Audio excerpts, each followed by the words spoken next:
بسم اللہ الرحمن الرحیم۔ السلام علیکم ورحمۃ اللہ۔ آج ہم بات کریں گے چند روحانی بیماریوں کے اوپر۔ جس طرح سے جسمانی بیماریوں کے بارے میں ہم بڑے کانشیس ہوتے ہیں، ہمیں بڑا احساس ہوتا ہے، ہم بڑے کیئرنگ ہوتے ہیں، ہمیں یہ ہوتا ہے کہ اگر ہم چینی زیادہ کھائیں گے تو شوگر نہ ہو جائے، اگر ہم نمک زیادہ استعمال کریں گے تو ہمارا بی پی نہ ہائی ہو جائے، اگر ہم جو ہے وہ کچھ نہیں کھائیں گے تو ہمارا بی پی لو نہ ہو جائے۔ گویا کہ ہمیں نا بڑی فکر رہتی ہے کہ ہم نے اپنی صحت کا خیال رکھنا ہے، اور یہ بہت اچھی بات ہے۔ جان ہے تو جہان ہے، ہمیں اپنی صحت کا خیال رکھنا چاہیے اور یہ ہمارے لیے بہت ضروری ہے۔ اگر ہماری اچھی صحت ہوگی تبھی تو ہم عبادت کر سکیں گے، اچھی صحت ہوگی تو ہم کھڑے ہو کے نماز پڑھ سکیں گے، اچھی صحت ہوگی تو ہم قرآن پاک پڑھ سکیں گے، اللہ کو یاد کر سکیں گے۔ تو اچھی صحت بھی بہت ہی اچھی بات ہے کہ ہمیں اس چیز کا خیال رکھنا ہے، لیکن اس کے ساتھ ساتھ ہمیں روحانی بیماریوں کا بھی خیال رکھنا ہے کہ ہمیں اپنے آپ کو روحانی بیماریوں سے بھی محفوظ رکھنا ہے۔ اور روحانی بیماریوں کا اگر ہم ذکر کریں تو اس میں سب سے بڑھ کر سب سے جو بڑی اور بری بیماری ہے نا، وہ حسد ہے، جو آج کے دور میں بہت ہی عام ہو چکی ہے۔ حسد اصل میں نا اللہ تعالیٰ کی تقسیم پہ اعتراض ہے، اللہ تعالیٰ کی ذات پہ اعتراض ہے کہ اللہ تعالیٰ نے اس کو گھر دے دیا، مجھے نہیں دیا، اس کو خوبصورت بنا دیا، مجھے نہیں بنایا، اس کو پوزیشن دے دی، مجھے نہیں دی، اس کی تنخواہ اتنی ہے، میری اتنی نہیں ہے۔ تو یہ جو ساری چیزیں ہیں نا، یا اس کو اولاد دے دی ہے، مجھے نہیں دی، تو یہ اصل میں نا اللہ کی ذات پہ اعتراض ہے۔ تو اس سے ہمیں اپنے آپ کو محفوظ رکھنا ہے۔ حدیث مبارکہ میں آتا ہے کہ حسد جو ہے وہ ہماری نیکیوں کو ایسے کھا جاتا ہے جیسے آگ لکڑی کو کھا جاتی ہے۔ تو ہم نے اپنے آپ کو بھی حسد سے بچانا ہے اور دوسروں کو بھی اس گناہ سے محفوظ رکھنا ہے کہ وہ بھی ہم سے حسد نہ کریں۔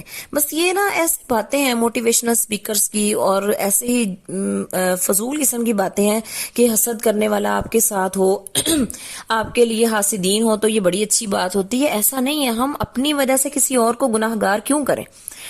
جیسے ہم سٹیٹس لگا دیتے ہیں، ہم فلاں جگہ پہ گئے ہوئے ہیں، ہم پیزا کھا رہے ہیں، ہم گھومنے پھرنے گئے ہوئے ہیں، ہمارے پاس یہ ہے، ہمارے پاس وہ ہے۔ تو یہ چھوٹی چھوٹی چیزوں کے ہم نے سٹیٹس لگا دیے اور کسی نے ایسے بندے نے دیکھ لیا جس کے پاس یہ نعمت نہیں ہے، اب چاہتے نہ چاہتے وہ ہم سے حسد کرنے لگ جائے گا۔ ہر ایک کا ایمان مضبوط نہیں ہوتا، تو ہم کسی کو کیوں موقع دے رہے ہیں کہ وہ اس بیماری میں مبتلا ہو ہماری وجہ سے؟ تو ہمیں چاہیے کہ ہم ذرا سوشل میڈیا کا جو استعمال ہے وہ اس طرح سے نہ کریں کہ کوئی بھی بندہ جو ہے وہ ہماری وجہ سے اس بیماری میں چلا جائے۔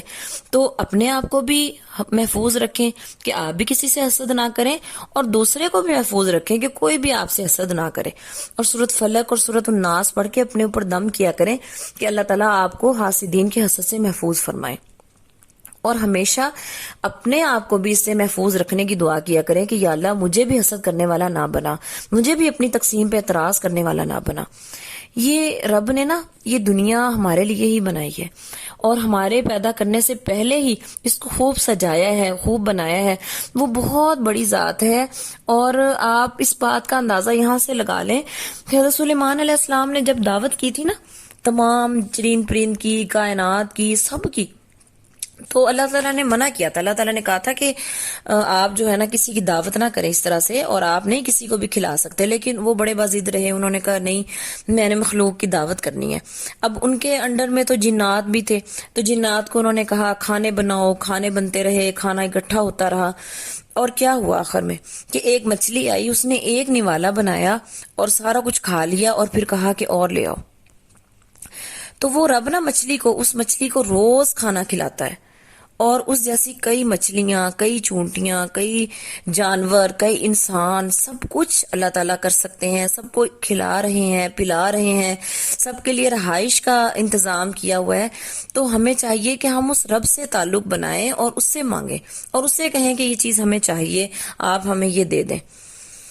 اللہ تعالیٰ نے ویسے بھی ہر جگہ پہ نا کمپنسیٹ کیا ہوا ہے، کہیں پہ سکون ہے تو کہیں پہ پیسہ ہے۔ آپ کسی مزدور کے گھر چلے جائیں نا تو آپ کو پتہ چلے گا کہ وہ ایک جو ہے وہ دہاڑی دار بندہ ہے اور 1000-2000 کما رہا ہے، لیکن اس کے گھر میں اتنا سکون ہے، اسے اللہ کی ذات سے کوئی شکوہ نہیں ہے۔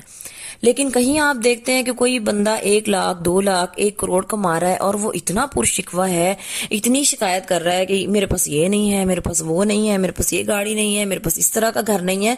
تو دیکھیں نا اللہ تعالیٰ کی تقسیم کہ کہیں پہ سکون دے دیا تو کہیں پہ پیسہ دے دیا. تو اس لیے اللہ کی تقسیم پہ ہمیشہ راضی رہیں. اس سے کیا ہوگا، ہم حسد کرنے سے محفوظ ہو جائیں گے اور دوسروں کو بھی حسد کرنے سے ہمیشہ محفوظ رکھیں. اس طرح کبھی بھی ان کے سامنے بیٹھ کے کوئی چیز ہم نے ابھی لی ہی نہیں ہوتی، یعنی ہم نے لینی کیا ہے، 10 روپے کی چیز لینی ہے اور ہم نے دوسرے کے سامنے کیا شو کرنا ہے کہ ہم نے یہ 1000 روپے کی چیز لینی ہے. کیا خام خواہ دوسرے کے دل میں حسد آ جائے اور ہمیں بڑی خوشی محسوس ہوتی ہے کہ جی میں نے اپنا 1000 والا سوٹ نا دوسرے کو 5000 کا بتایا ہے اور اس نے میری اس بات پہ یقین کر لیا. تو ہمیں کیا فائدہ ملا؟ ایک تو ہم نے جھوٹ بولا، ایک ہم نے جو ہے وہ اگلے کو حسد کرنے پہ مجبور کیا. تو اس طرح کے گناہوں سے اپنے آپ کو محفوظ کریں. ان چیزوں کا کوئی فائدہ نہیں ہے. اپنی زندگی کو ان چھوٹی چھوٹی فضولیات میں اپنے آپ کو ضائع نہ کریں. اپنی خوشیاں اپنے رب کے ساتھ جوڑیں اور یہ سوچیں کہ جس چیز میں میرا رب راضی ہے میں نے اپنے آپ کو اسی چیز میں ہی راضی کرنا ہے. اچھا، اسی طرح نا ہم کیا کرتے ہیں، جھوٹ کتنی بڑی بیماری ہے.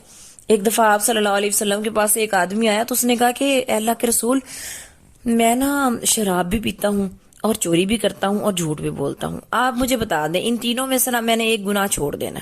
تو آپ نے کیا فرمایا تھا؟ آپ نے کہا کہ تم جھوٹ بولنا چھوڑ دو.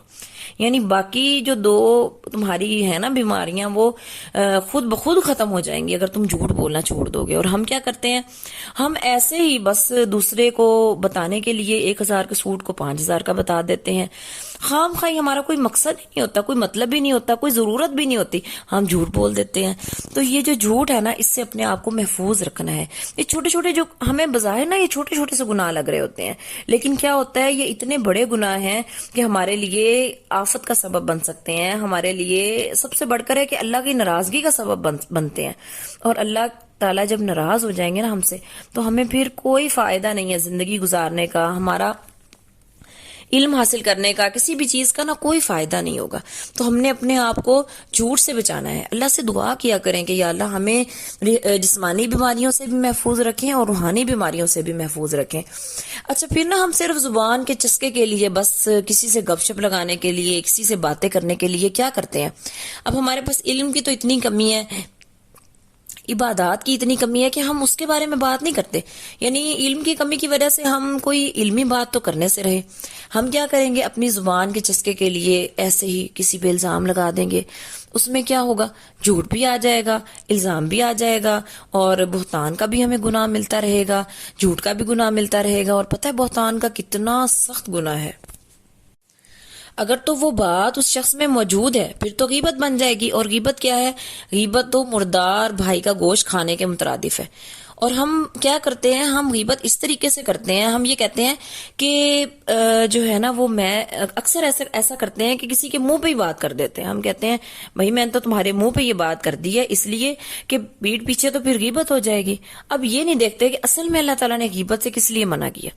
اصل میں اللہ تعالیٰ نے غیبت سے اس لیے منع کیا ہے کہ منہ پہ جو ہے وہ بات کرنے، یعنی غیبت اس لیے اللہ تعالیٰ نے منع کیا ہے غیبت سے کہ اگر کسی کو اس بات کا پتہ چل جائے کہ اس نے جو ہے میرے خلاف یہ بات کی ہے تو اس کا کتنا دل دکھے گا. اس وجہ سے نا اللہ تعالیٰ نے نا غیبت سے منع کیا انسان کو. اور ہم کیا کرتے ہیں، ہم اس کے منہ پہ ہی وہ بات کر رہے ہوتے ہیں تاکہ اس کا دل اچھی طرح سے دکھ جائے. تو یہ جو ہے نا یہ بہت غلط بات ہے. مخلوق کا دل دکھانا اللہ تعالیٰ کو بہت ہی ناپسند ہے. اللہ کو نا اپنے بندوں سے بہت زیادہ محبت ہے. جیسے ہمیں اپنے بچوں سے کتنی محبت ہے، ہم ان کی برائی نہیں برداشت کر سکتے. ہمیں جو ہے نا وہ ان کو کوئی تکلیف دے، ان سے پیار نہ کرے، ہمیں وہ بندہ اچھا ہی نہیں لگتا. یقین کریں آپ سگے بہن بھائی بھی اگر آپ کے بچوں سے محبت نہیں کرتے نا تو آپ کو وہ اچھے نہیں لگ رہے ہوتے، اگر آپ کا ماں باپ سے کتنا گہرا تعلق ہے. لیکن اگر وہ بھی آپ کے بچوں سے محبت نہیں کرتے نا تو وہ بھی آپ کو اچھے نہیں لگ رہے ہوتے. تو کہنے کا مقصد یہ ہے کہ اللہ تعالیٰ کو بھی اپنی مخلوق بہت ہی زیادہ پیاری ہے. اگر ہم ان سے محبت کریں گے تو وہ بھی ہم سے محبت کرے گا، اور اگر ہم مخلوق کا دل دکھائیں گے تو پھر وہ بھی ہمیں جو ہے وہ ہم سے ناراض ہو جائے گا. تو اللہ کی ناراضگی بہت ہی زیادہ نقصان دہ چیز ہے.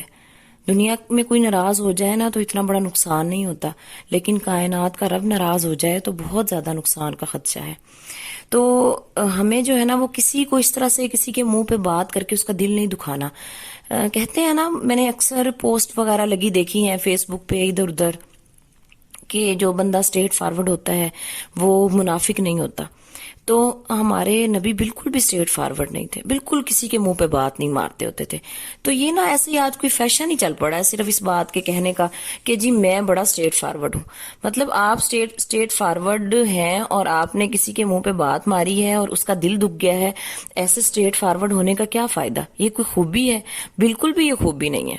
تو اور بعض اوقات یہ بھی میں نے اکثر پوسٹ لگی ہوئی دیکھی ہے اور لوگوں کے منہ سے بھی سنتے ہوئے سنا ہے میں نے کہ اکثر لوگ کہتے ہیں کہ جی جو بندہ زبان کا کڑوا ہے نا وہ دل میں کوئی بات نہیں رکھتا، وہ جو بات ہوتی ہے نا وہ باہر نکال دیتا ہے، وہ منافقت نہیں کرتا۔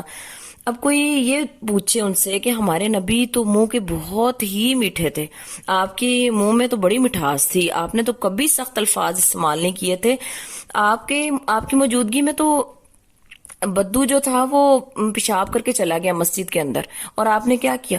آپ نے جو ہے وہ چپ کر کے خاموشی سے دیکھتے رہے، صحابہ روکنے لگے، لیکن آپ نے یہ کہا کہ نہیں، اس کو نہیں روکنا، اس سے تکلیف ہوگی، اور خود ہی ڈول بھرا پانی کا اور وہاں سے بہا دیا۔ کیا ہمارے نبی شور نہیں مچا سکتے تھے؟ ہمارے نبی نہیں کہہ سکتے تھے کہ یہاں پہ تم اللہ کے گھر میں اس طرح کی حرکت کیوں کر رہے ہو؟ یہ کچھ بھی کہہ سکتے تھے، اور صحابہ تو تیار کھڑے تھے سب کچھ کہنے کے لیے، لیکن آپ نے بڑی خاموشی کے ساتھ ڈول بھرے اور وہاں سے پانی بہا دیا۔ تو یہ جو سختی ہے نا، یہ اللہ تعالیٰ کو بالکل پسند نہیں ہے۔ زبان کی سختی ہو، دل کی سختی ہو، یہ اللہ تعالیٰ کے ہاں بالکل بھی پسندیدہ نہیں ہے۔ آپ دیکھیں اللہ تعالیٰ نے نا زبان میں کسی بھی قسم کی ہڈی نہیں رکھی اور نہ ہی دل میں۔ کیوں؟ اس لیے کہ اللہ تعالیٰ کو ان دونوں چیزوں کی سختی نہیں پسند۔ تو اپنی زبان کا جو لہجہ ہے اس کو بھی نرم کریں اور اپنے دل کو بھی نرم کریں، یہی اللہ تعالیٰ کو پسند ہے۔ اچھا، آج جو ہے نا ہم نے بات کی ہے حسد کے بارے میں اور غیبت کے بارے میں، کہ غیبت نہیں کرنی اور کسی کے پیٹھ پیچھے تو بالکل بھی، یعنی کسی کے منہ پہ کیا بات کرنی، کسی کے پیٹھ پیچھے بھی بات نہیں کرنی، اور اس سے اپنے آپ کو محفوظ کرنا ہے اور اپنی زبان کو میٹھا رکھنا ہے، اس سے کوئی بھی سخت قسم کا بول نہیں بولنا۔ اچھا، مسجد سے ہی بات شروع ہو رہی ہے، تو ایک بات یہ ہے کہ ہم نا اپنے بچوں کو نا مسجد میں جب لے کے جاتے ہیں تو بڑا ہی شور ہر طرف پھیل جاتا ہے کہ جی بچے کو مسجد میں لے کے آ گیا ہے اور بچے کو جو ہے نا وہ اس سب کی نماز خراب کرے گا۔ اس طرح تو ہم اپنے بچوں کو مسجد سے مانوس نہیں کر رہے بلکہ مسجد سے بھگا رہے ہیں۔ پھر بڑے ہو کے بچے نمازی نہیں بنتے، پھر ہم کہتے ہیں بچہ پتہ نہیں کیوں نہیں نمازی بن رہا۔ تو ہم نے اپنے بچوں کو مسجد سے مانوس کرنا ہے اور ہم نے ایک ماحول بنانا ہے۔ آپ دیکھیں ہمارے نبی جو تھے وہ تو ممبر سے اتر کے بچوں کو ریسیو کرتے تھے، حضرت حسن حسین کو اپنے کندھوں پہ بٹھاتے تھے، سجدہ کر رہے ہیں آپ کے اوپر بچے جو ہیں وہ چڑھے ہوئے ہیں، تو آپ نے کبھی کسی کو کچھ نہیں کہا تھا۔ تو ہم نے بھی بچوں کے ساتھ ایسے ہی نرمی والا معاملہ کرنا ہے۔ اگر گھر میں بھی کوئی بچہ ایسے جائے نماز کے آگے سے گزر جاتا ہے یا جو ہے ہم سجدہ کر رہے ہوں تو ہمارے اوپر بیٹھ جاتا ہے تو ہم بڑا مائنڈ کرتے ہیں اس بات کو۔ ہم یہ کہتے ہیں کہ لو یہ تو بڑا بے ادب ہے، اس کو تو تمیز نہیں ہے، اس کی ماں نے اس کو تمیز نہیں سکھائی، یہ نمازی کے آگے سے گزر گیا ہے۔ تو اس طرح کرنے سے کیا ہوگا؟ وہ اس ادب کے چکر میں نا اس کا فرض رہ جائے گا، اور جو بچہ ہے نا اس کو بجائے اس کے کہ اس کو کوئی محبت ہو نماز سے، اس کے دل میں اور نفرت آنا شروع ہو جائے گی۔ تو یہ چند روحانی بیماریوں کے بارے میں نے آپ کو بتایا ہے۔ انشاءاللہ نیکسٹ ویڈیو میں جو ہے وہ ہم باقی روحانی بیماریوں کے بارے میں بات کریں گے۔ اللہ تعالیٰ سے دعا ہے کہ اللہ تعالیٰ ہمیں جسمانی اور روحانی بیماریوں سے محفوظ فرمائیں۔ وآخر دعوانا ان الحمدللہ رب العالمین۔